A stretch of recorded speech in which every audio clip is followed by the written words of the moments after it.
राष्ट्रगीत वंदे मातरम की रचना के 150 वर्ष पूर्ण होने के उपलक्ष्य में गुरुवार को इंदौर में भव्य तिरंगा यात्रा का आयोजन किया गया।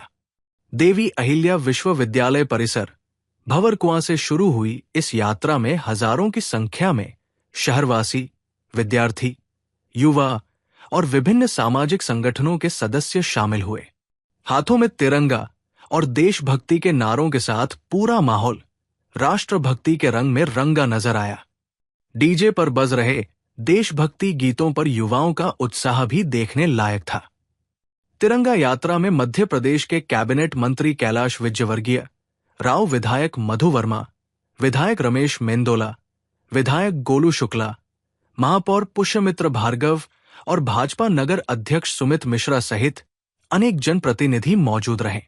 यात्रा टंटिया मामा भील चौराहे से होकर विष्णुपुरी चौराहा, भोलाराम उस्ताद मार्ग और राजीव गांधी चौराहे से गुजरते हुए पुनः भंवरकुआं चौराहे पर पहुंची। मार्ग में विभिन्न सामाजिक संस्थाओं द्वारा मंच लगाकर यात्रा का भव्य स्वागत किया गया।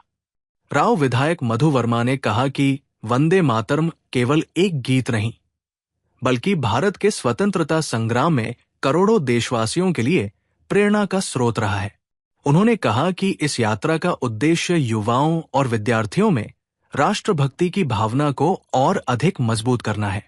वहीं महापौर पुष्यमित्र भार्गव ने कहा कि तिरंगा देश की एकता, अखंडता और गौरव का प्रतीक है। उन्होंने कहा कि आज हजारों लोग बिना किसी भेदभाव के तिरंगे के नीचे एकजुट होकर चले, जिसने इंदौर की राष्ट्रभक्ति और सामाजिक एकता का संदेश पूरे प्रदेश तक पहुंचाया। भाजपा नगर अध्यक्ष सुमित मिश्रा ने कहा कि तिरंगा यात्रा में युवाओं और विद्यार्थियों की बड़ी भागीदारी इस बात का प्रमाण है कि नई पीढ़ी के मन में राष्ट्र के प्रति सम्मान और देशभक्ति की भावना लगातार मजबूत हो रही है। उन्होंने कहा कि वंदे मातरम की 150वीं वर्षगांठ पर निकली ये यात्रा इंदौर की राष्ट्रीय एकता और देश प्रेम का जीवंत उदाहरण बनी।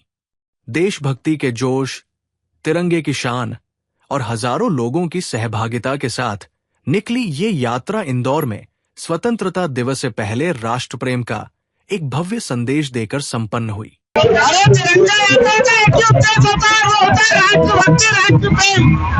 आज इंदौर के नौजवान हाथों में तिरंगा लेकर भारत माता की जयकार के साथ वंदे मातरम के 150 वर्ष पूर्ण होने पर इस जयघोष के साथ कि भारत में यदि रहना है तो वंदे मातरम कहना होगा। जो वंदे मातरम नहीं कहेगा उसका देश में कोई स्थान नहीं। वंदे मातरम के 150 वर्ष पूर्ण हो गए और भारत की आजादी के 80 वर्ष स्वतंत्रता दिवस के अवसर पर युवाओं का एक मेला भारत माता के सम्मान में, तिरंगे के सम्मान में सड़कों पर है, भारत को विश्व गुरु बनाने के लिए।